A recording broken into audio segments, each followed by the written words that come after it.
Well, good morning. Good morning. How are you? Good. I'm doing great. How are you doing? Good. These Tuesdays sneak up on me. It's like it's already Tuesday again. Yeah, I had a Zoom meeting this morning with my team, and I said, "Yeah, I got to cut this short. I got to go prepare." Right? Well, I got to go prepare for the thing that's making me no money. yeah. My son said to me last week, he's got a job now working for Inspire Financial and having a lot of fun. He said, "Dad, it's crazy. Like these weeks just fly by." I said, "Yeah, wait till you're 50, dude. You're talking about like warp speed. Things really fly by." So I know we've got Thanksgiving this week, and I just want to tell you, man, I'm thankful for you, brother. Oh, thank you. I am too.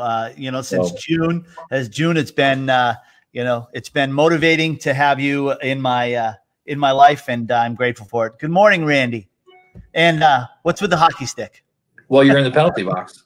Oh, I am in the penalty box. I don't have any sports related props with me. So yeah, we're in the penalty box. Good morning, Randy. Good morning, Michelle. So let's do some shots on goal. You want to go first? Sure, I'll go. I'll go first. All right. So this is gonna sound old man. Get off my lawn. All right. So I'm just gonna say, all right. So or okay, boomer or whatever they're saying. So yesterday on the way home. I always, text and say, "Do we need anything?" And we always need something because we don't grocery shop, Right. And so I go to the local grocery store and I get the stuff, and I get in line. And there is a young cashier, a guy with a nice flow, and there's also a guy that, bagging the groceries. I say, "Hi, guys." Crickets. Nothing. They said nothing. All right. And then he's just taking my groceries and pushing them down, and the guy's putting them in a plastic bag, and they start having this conversation. Are you on break?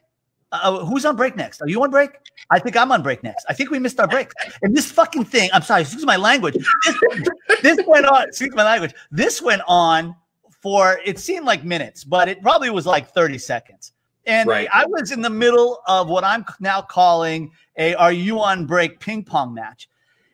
And I finally just said, guys, have you guys figured out your breaks so that I can get my stuff and go?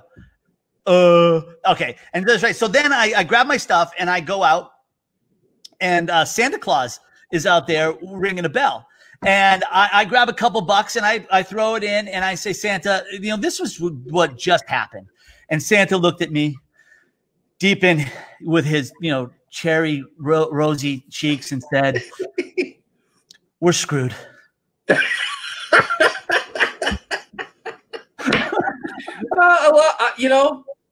love that. By the way, good morning, Joanne. Good morning, David. Love that, Bob. First thing in the morning, in our world. Good morning, Brian Wagner. Brian's got a great live that he does. Good morning, Robert. That's funny. I have two shots on goal because I normally kind of bring more than one. My first shot on goal is, dude, we scored some toilet paper this week. Sweet. I didn't know we were rationing again. Oh, it is. It's crazy, man. It is. I started to drop the F-bomb too. It's freaking crazy. You go to Walmart or go to your local grocery store, Costco, say whatever, right? And there's no toilet paper. There's no toilet paper. There's no paper towels. It's gone again. And it's such a weird thing because I think what happens, like this happened to me. Like I went to the grocery store with a list of stuff we needed, and toilet paper wasn't on the list. But as I'm walking through the aisle, good morning, Kellen. As I'm walking by, I happen to see like the whole thing is cleared out, but there's like five 24-pack. I'm like, well, I better get one, right? So I get one, and I'm feeding in probably to the toilet paper epidemic, pandemic, craziness, whatever again.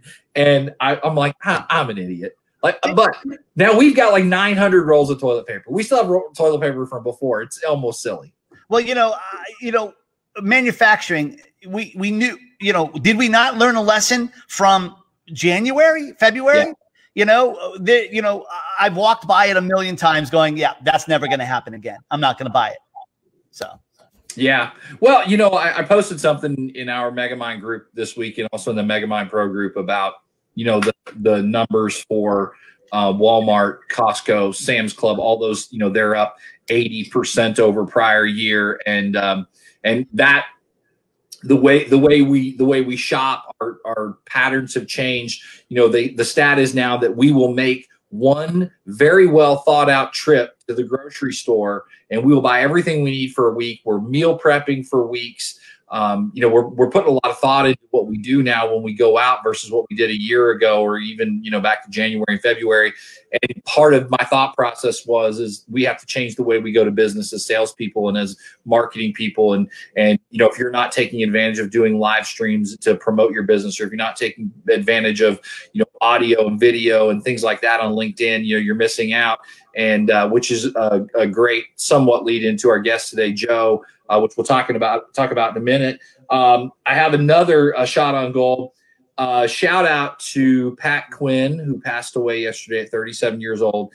Him and his friend were the ones that started the Ice Bucket Challenge a few years back, and he passed away at 37. In 2014, I have the numbers written down. They started the Ice Bucket Challenge that went viral. 17 million people poured water on their heads as the number. $2.5 million was raised within 48 hours, and overall $115 million was raised for ALS. Wow. Which is staggering.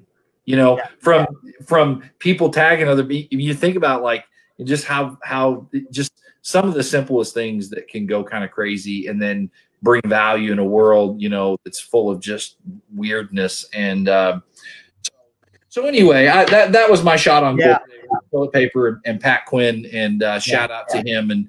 And you know, for a guy like that to leave a mark like that is just absolutely incredible. Well, God bless him. You know, he made a real difference, and he left a impression on everyone, you know, and the people's lives that he may have saved, you know. Yeah. Hey, Charles Coachman said, keep our sticks low. Don't tell us what to do, Charles. don't tell us what to do, because I'll just come knock you over, cross check you right out of this live. And I'm kidding, of course. Well, without further ado, let's get Mr. JoeSoto on here today. He's our guest in the Healthy Box, and we're excited to have him on. Joe, how are you? I'm good, guys. Thanks for having me on. Tim, Eric, how are you guys? Good. Tim said, can you do the intro for Joe? And I said, yes. And you know, there are so many things about Joe I think that we could say, right? We could just read off all that stuff and read your resume. But I kind of looked at it and I thought, you know, if I was you and I was going to be introduced with 3 or 4 words, Joe's a brand builder. And do you agree with that? I'm okay with whatever people want to call me. He's also he's a family builder. But I'm a family builder. I'm working on the brand building consistently for the last, 12, 15 years, but that's fine. Yeah, well, there you go. I'm just going to call you a brand builder. So first question for you straight out the box. You were at the Patriots-Falcons Super Bowl. I was. That was an incredible game. It was the only Super Bowl to go into overtime. Yeah. It was the only I think it was the greatest comeback in Super Bowl history. It may be the greatest comeback. And it was Tom Brady's record-breaking Super Bowl win. Yes. And that game, first of all, this is a testament to doing good work. That ticket was a gift from a client. So producing results for clients, they might send you a Super Bowl ticket. My wife and I went down. It was in Houston, and it was incredible. The whole thing. Now we were surrounded by. Now I'm a Dolphins fan, so I've been a Miami Dolphins fans for many years since I was a kid. Yeah, and so I've always hated Brady because he wouldn't get out of the division for years. Of course, he's owning the Patriots in that division, and I'm a big football fan. I love football. I played football in college, and I so badly don't want Brady to win. But in the Super Bowl, because he represents the division, I'm rooting for Brady. So we're wearing Patriots gear at the Super Bowl because you have to pick a side. If you're going to the Super Bowl, you got to pick a side. Right. So I justify it that way. But we're surrounded by Falcons fans that, were all celebrating the entire game until the end, except for one guy next to me was a Cowboys fan. I said, what are you doing here? He's like, he's in Cowboys. He said, we bought tickets. We were so sure the Cowboys were going to go to the Super Bowl, and then the Falcons beat us. At any time, did you want to take the Patriots stuff off and show that you were wearing a Merino jersey underneath? Yeah, it was hard to do, but I think if you're going to the Super Bowl, it's like the ultimate respect. You got to pick a side to a team. And but yeah, I feel bad. Marino never won a Super Bowl, and he gets to watch somebody like Brady win 6 of them. Yeah. So you played football? Did you play at William Penn? I played at William Penn. Yeah. So what position did you play? Out of curiosity. I was a wide receiver, and I played for 2 years. I was going to say, I started having children. Yeah, there you go. William Penn has been at the NAIA level, right? They are NAIA now, but back then they were NCAA Division III. Division III, yeah. And they somewhat have been a powerhouse at that in their level, right? At the William Penn that I was a part of was not a powerhouse in the conference. Okay. We were in the Iowa Conference, and there's a lot of Division III schools in the NCAA Iowa Conference. Coe College, Warburg, Central, all these Iowa schools. And we were never really good, which was an opportunity for me. I went there because I wanted my father to be able to watch me play football. And it was only an hour from home. That was really the deciding factor to go to that school, which was very fortunate. He got to see my freshman year games, and I got to play in those games. Right. The team was so bad. It was like an open door for me to come in and play. And nice. He passed away right after the season was over, and there was an opportunity for him to see me play. So I'm glad I chose that school. But man, we were terrible. We were awful. Did you have wheels for a guy at 6'3"? I was pretty fast. I'm not as fast as my now 16-year-old son, who is blazing fast. But I was pretty. I had really good hands. Yeah. I could catch. Well, clearly that's why you have 9 kids. So there's no doubt. I teach my kids all the time. I still have better hands than they do. What does the grocery list at the Soto house look like on a weekly basis? If you only knew, man. We go through what we just every Monday we have. I think it's 8 dozen eggs delivered.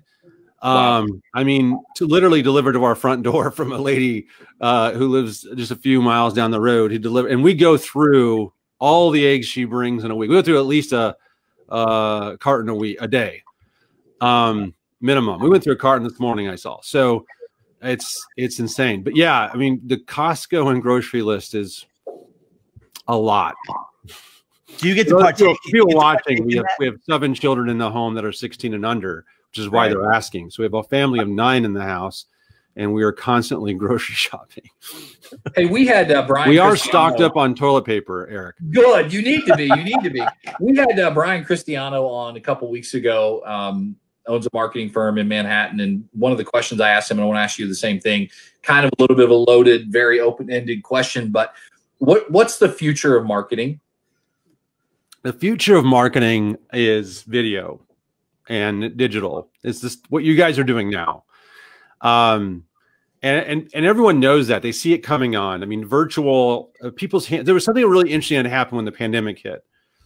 And I'm in a mastermind group that meets every Tuesday with some incredible entrepreneurs. And one of the guys in that group, I think it was Joe Polish, who owns the Genius Network, said, this is the first time our hands have ever been really forced to go virtual.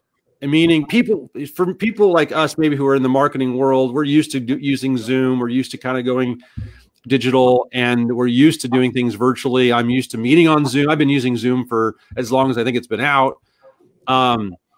But for everyone else, traditional companies that are used to dispersing sales reps out in the field or sending people to conferences and trade shows to work to business develop, their hands are being forced. And so people are trying to figure out, how do I go virtual and how do I do more of my business virtually? Well, the best way to connect with people is face-to-face, right? If you can get face-to-face with people, I always say in sales, I had a sales training company for 10 years. If you can meet face-to-face, that's the best opportunity. And then second to that, normally would be, the phone. And then lastly, maybe be email. Well, now the second, if you can't meet face-to-face, you got to meet, the next would be meeting face-to-face virtually. So the new sales call is done like this over, tools like Zoom or other like tools. you're using StreamYard to go live on Facebook. Anybody can do it. I had somebody congratulate me on my show, and I'm like, well, you don't have to congratulate me. It wasn't like bestowed to me. It wasn't like given to me out of thin air. You just create your own show and just go live. Yeah. And so I really admire what you guys are doing. You have a theme for your show. I think you have one of the best names for a show ever. I love the name, The Penalty Box. So I think virtual and video going live. I think for digital attraction, if you want to attract customers, going live digitally and then using that as a mechanism to build your list, to be able to add value. There's nothing else like it. Yeah. Virtual. I think we've been talking about that, in our Megamind group for obviously since way before June's got here. And so very cool. What are the top 2 or 3 lead generating apps out there that you're seeing right now? Using anything? Yeah, so I'm not. So but I am familiar with a lot of the tools. So I actually I go through a few things like this, but one of them is called the Leads Extractor. So you can pull it up on the page. So it's the Leads Extractor, which is the Leads EXTRACTOR. So if you want to find it, so that the leadsextractor.com is really cool. We used for the longest time, I think it was called findthatlead.com. I'm trying to figure out if it is. Yeah, it's findthatlead.com. But the Leads Extractor is really cool, and it allows you to do some really neat things. But I tell people, there's a ton of tools, right? So if you're going to use like findthatlead.com, that'll help you build your list out. D7 Lead Finder is one that our agency used for a couple of years and recommended in our courses. Is also very good. It'll help you extract data and information out of from small businesses and give you names and emails and all that. All of these tools are great. The key is in using them, and the other key is in hiring or bringing on maybe someone who's like a virtual assistant to use them for you, so you don't spend your time trying to use these tools like the Leads Extractor or D7 Lead Finder or Find That Lead, but somebody else does it to fill your pipeline to book the appointments for you. I have the Lead Extractor, which I have to, every time I think that name, I have to think about Bruce Hemablau calling it the Lead Sextractor. I know. But you care about how you're spelling it. I mean, how you're spelling it, yeah. Yeah, it is a phenomenal program, and I got that through you, through your Not So Average Joe show live that you did, and it's just phenomenal. Tim, I'm hogging up all the time here with Joe. No, we're talking about tools. So Joe, from one agency to a person who teaches agencies, what's your go-to CRM? That's the first part of the question. And are you? I noticed that you're HubSpot certified. Sometimes in the agency world, we call that HubSpot the unicorn from Cambridge. So I'm kind of wondering what your thoughts are on all of these different kinds of tools. A tool is a tool. If you don't know how to use it, it doesn't do you any good. Yeah. So HubSpot's great. And we were an early adopter of HubSpot in 2011. Our certification with HubSpot came in 2012. And we used it through, I want to say 2015. And then we switched to Pipedrive. It's much more of to me, it's a simpler sales CRM. And for agencies, Pipedrive has served us very well and served a lot of my students very well. But HubSpot's kind of evolved and kind of came back around, making it more affordable. When we were originally HubSpot certified, it was like $1,200 a month minimum, right, just to have it deployed. And we would resell it to clients, which was great because there's good commission in it. But as a tool for our own small boutique agency, it wasn't worth keeping around for the pricing. So we stopped. They've been trying to get us back ever since.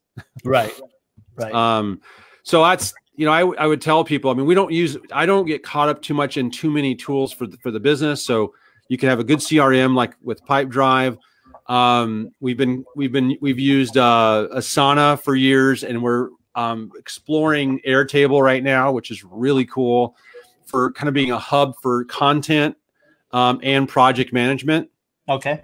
But we most of our task and project management is on Trello. Okay, we use Basecamp, and we often think that we'd be out of business if it didn't exist, because I don't know what we I love did. Basecamp. We opened our company with Basecamp, and we used Basecamp for the first 4 or 5 years. Yeah, so Basecamp, not trashing on them, we're in version 2, right? They upgraded to version 3, and it stinks. And I don't understand why they would do it. It would seem to work so well. So anyway. Yeah, we switched from Basecamp to Asana like in 2014, I think. Right. Cool. Hey, I was going to ask you, because I've heard you say this a couple of times, and it's funny to hear in some respects because we live in this virtual text and all this. But you're very much on board with email. Oh, yeah. And having email lists because and one of the things I heard you say is, like, we talk about Facebook and Instagram and all this other stuff, but you like email because how do you access all those apps when you can't remember your password? It's your email. Your personal, like I have the same email, which is eburns35@gmail. You can all email me if you want. I'm 51 years old. I've literally had it since I was 35. And that's the main email that I use for everything. Can you talk about email? Yeah. So here's the thing. What do you use to sign into Facebook? Yep. Email. You use your email, right? What do you use to sign into YouTube? Also email. Instagram. Same. Well, now you have to have an email to get signed up, but you use your username to sign in. But you have to have an email. So it's funny when people tell me that email is going away. Well, email is not going away. All the platforms leverage email. And guess how all these platforms communicate with you? Via their own notifications on their platform and via email. When my Facebook ad got approved this morning, Facebook sent me an email, and that's how I found out my Facebook ad got approved. Was through it. So email's not going away. And very much your money is in your list. So I tell people, your number one focus in your business should be, how do I grow the asset that I own?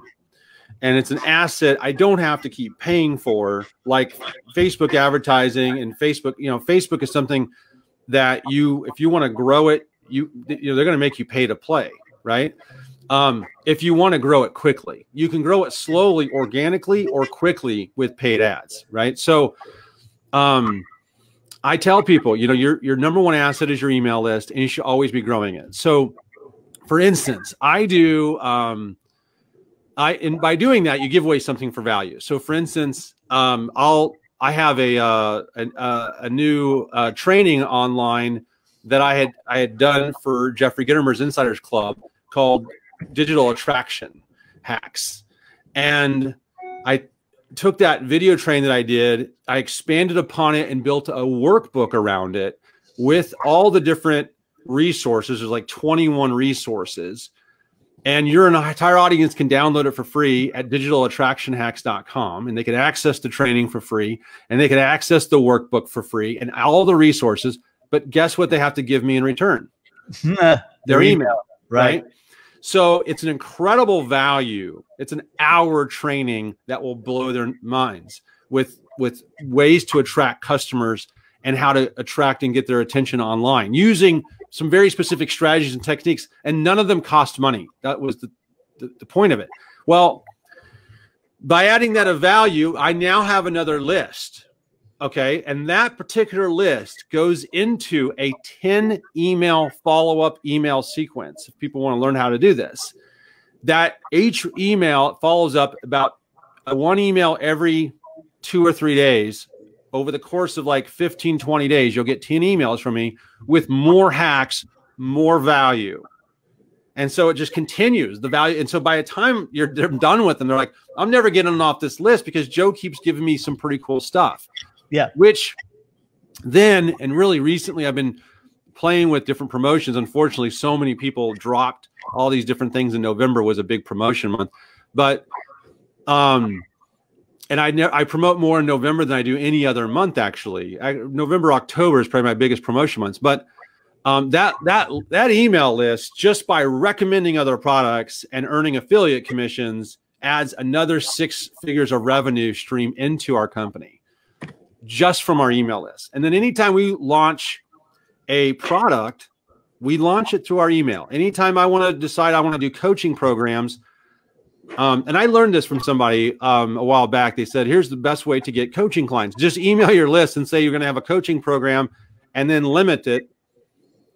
And I did this. And the first time I did it, I was like, okay, I want 20,000. I want 20 people at $2,000.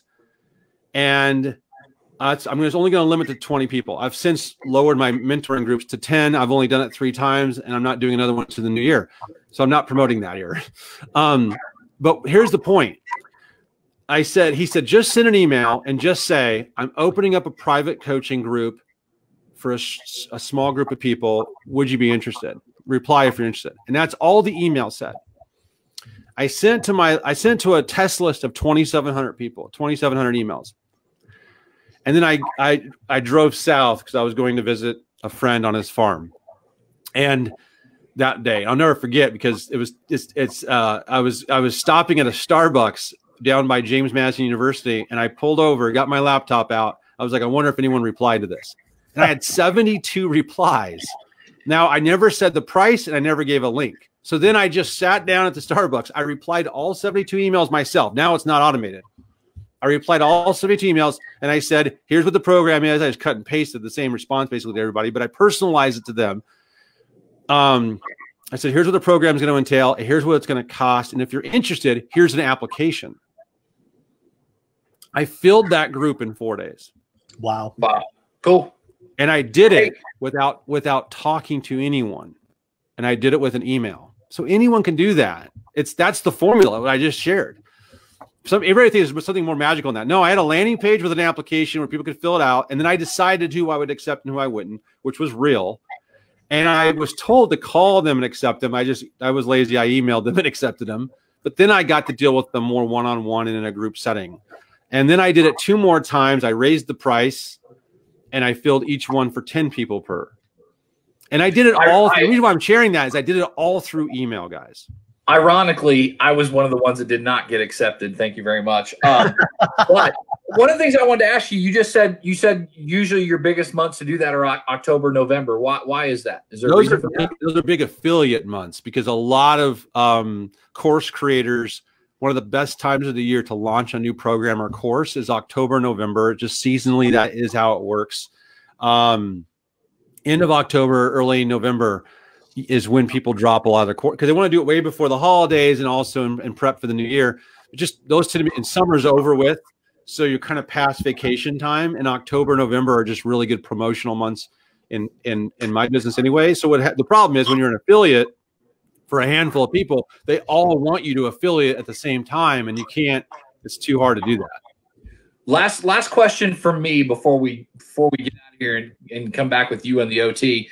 You have to pick one right now for the next year that you can use. LinkedIn, Facebook, Instagram, or Twitter. Which one are you going to pick? That's Facebook. Okay. So Facebook still rules that land. I'd probably pick YouTube if you threw that one in, but you didn't put that one in. But if it was a social platform, a true social platform, Facebook, LinkedIn, Facebook. And here's why. Facebook is still the cheapest to advertise on. And you can advertise content for very little money, 10, 20 bucks, and turn that into money. And it's a lot more expensive to do that on LinkedIn, and it's more expensive to do that on YouTube. Twitter's out unless you're going to do some PR and stuff. Twitter is just does not have the type of reach that Facebook now has, but Facebook for sure. Yeah. Now keep in mind, for my audience, for some people, I would probably recommend Instagram, depending on their audience. But for me, Facebook, it's got more versatility. StreamYard works with it, and it's a very simple platform to advertise. But you would pick YouTube over Facebook if I had thrown that in there?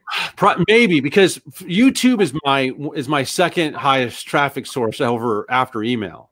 Right. So YouTube, when optimized well, drives a lot of traffic, and it sells courses for me. And my courses are $1,000 a piece. And when people watch the value on YouTube and the first link they see is a link to a free webinar training, this is how I drive, again, to get a list.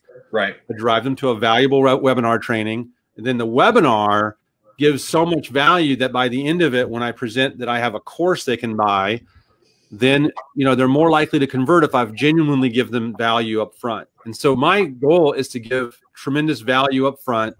So then someone could be well, you know, I've earned the right for them to be my customer, and then I can work with them beyond that. And so YouTube is a traffic generator. Yeah, I want to. There are people on here that are watching this, I know, that have their own lives, and so maybe we'll go a couple extra minutes. I want to ask you this question, Brian Wagner, who's on here as an example. You know, one of the things we've done with this show is we've taken, and after we run the live, we'll boost it, and what's happening is we'll pick up 3,000-4,000 views, and people that end up watching it, we get to send them the option to like our page, which has caused our page likes to go up, which then drives more engagement as we do the next live. Is that somewhat the formula that you talk about to kind of snowball your events and your lives? Yes, but I would encourage you to put money after every live that you think gives a lot of value. So, in other words, if really all my guests will get some sort of boost after the fact. They'll get some sort of advertising I'll put behind it. If it's somebody who I know also has a big audience online, or they're popular, or they're more recognizable, I might put a little bit more money because I know it'll be money well spent, because I'll be able to hijack their following. Right. But at the end of the day, it doesn't take much. I mean, when I first was experimenting with this, $100, $200 per show created, 50 to 100,000 views of my shows. Yep. And the reason why you do that is because if you can up the views of your shows and you're willing to pay for it, you can get sponsors who will pay you a sponsorship fee that you can then roll into the advertising expense. So in other words, you don't want to use your own money for this. You can use advertisers' money for it. And you can, and the real formula to that is, let's say that you put a couple $100 per episode and you did 8 episodes a month. Let's just being hypothetical. And that got you 100,000 views per episode. Well, now you're over 1 million views for the month, and an advertiser will pay you for 1 million views on Facebook. They'll pay you around 10 grand a month for that. Yep. And the net you'll only spend 200 times $8 or times 8 times what? So $1,600, and maybe call it $2,000 in advertising spend, and the rest is profit for your show. So that's a how do I make my show profit model. And so what I'm doing is I'm building my show up, because I'm new, to get it to where I can show an advertiser. And then what the real killer is, this is why I learned this from a couple people specifically, is once you get one advertiser, you just get 2, and they're both paying for the same amount of views, but you got two sponsors per show. Well done. Or per month. And now you just doubled your revenue that you're bringing in because you're highlighting, but you don't want to obviously overpollute it with sponsors. So this is my last question. If we were going to boost a Penalty Box Live with the great brand builder JoeSoto on the show, who would we target? I would target people who for sure would know who I am, or people that are very similar to me. So for instance, I was the lead trainer for Tai Lopez. And in his social media marketing agency program that did over $40 million in sales. I am the only time I'm ever recognized in public is by Tai Lopez students who will see me randomly. And it's about once every other month or so, I'll get recognized in public from somebody who says, "Oh, I saw you on Tai Lopez's course." Now I was down in Austin, Texas last week, and a guy sitting at my mastermind table. I was there for the War Room Mastermind, which is put on by the owners of Digital Marketer. And there was a guy there from Orlando. There was 2 people that recognized me. The guy sitting at my table, though, said, "I actually only have your course," which made me feel good. "You don't have ties?" He's, no, I actually know you from your course. But that's funny. But so you would target like Tai Lopez and social media marketing as a matched interest, because those people will know who I am and want to hear what I have to say.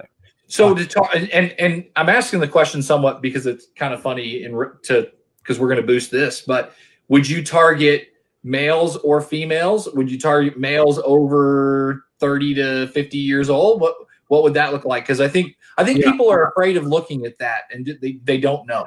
Yeah. So it depends on every audience, right? So if you guys are probably going to, as a show, because of the nature of the show, you'd probably skew more male, right? Yep. Just because it's two males on the show and it's called the penalty box. That doesn't mean you don't have female listeners, and I see several here, but you're going to skew towards that in the attraction marketing.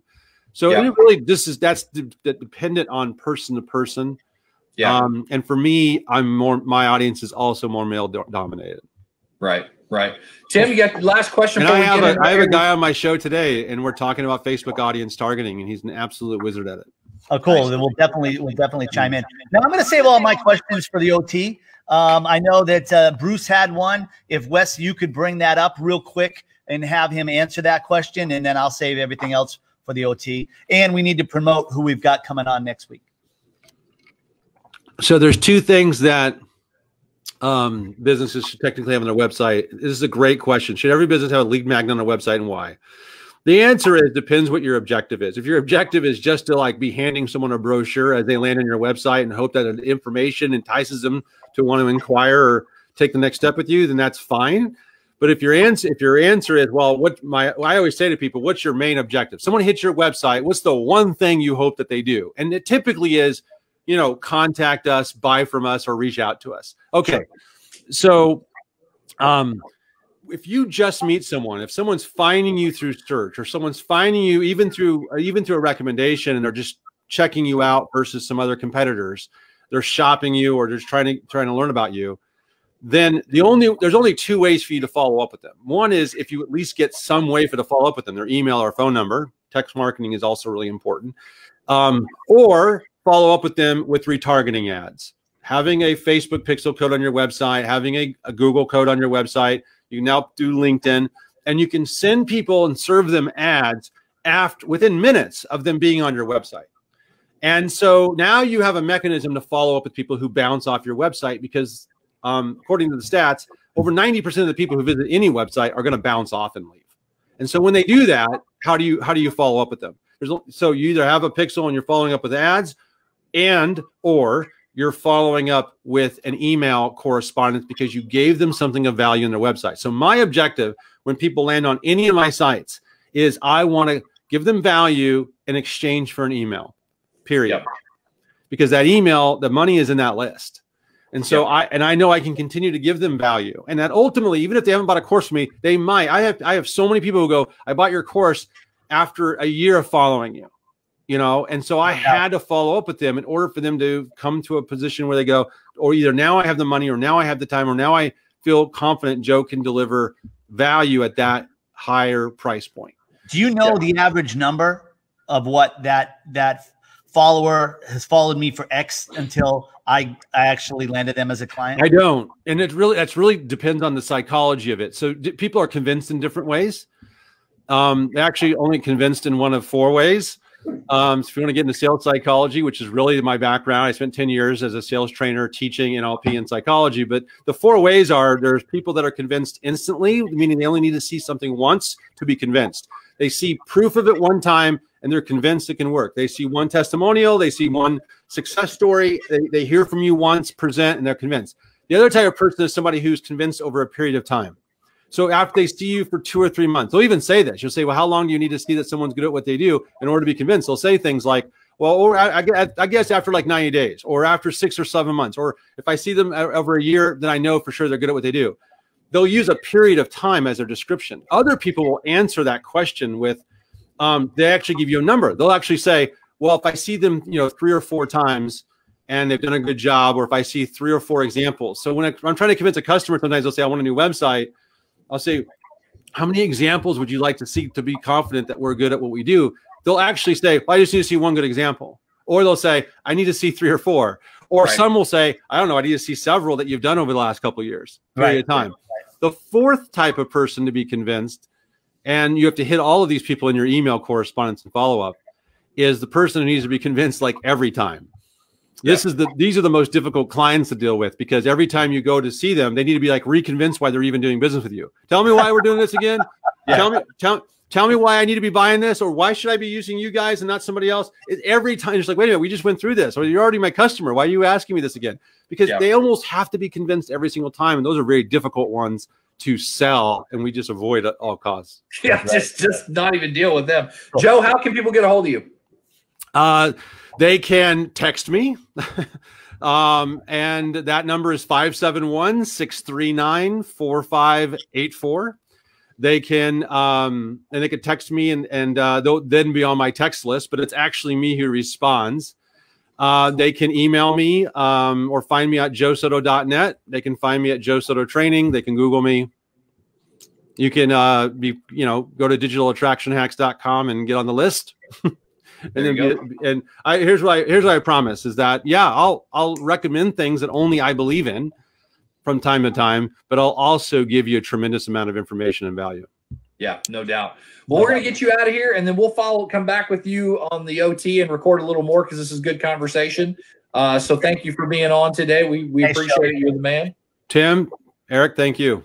You bet. Next week, we've got Caroline Matthias on, and she is amazing. Really cool story, and we're excited to have her on next week. So there we go. No doubt. There we go. No doubt. Hey, I want to finish this up today with one thought while we're live, and some people may see this. Depression is a real thing. And I think going into this holiday and the holiday season coming up, I think people that have probably never dealt with depression before probably are, and it's a real thing. So reach out to your friends and your family that are really close to you. If you've got their phone number, man, make a phone call. Do a FaceTime. Reach out to your friends and family. This is going to be the weirdest holiday season probably in the history of freaking my lifetime. So so reach out to your friends and your family for sure. So Timmy, you got anything else before we wrap it up? No, I just want to thank everyone who's joined us, especially Joe. Happy Thanksgiving. Our Thanksgiving happy Thanksgiving to you guys. Turned upside down with someone close to us who's been tested positive. So yeah, we're just gonna hunker down and enjoy, and I'll be watching all of your lives, and Joe, we'll see you on the OT. All right, thanks guys. Thanks for having me. Yeah, thanks.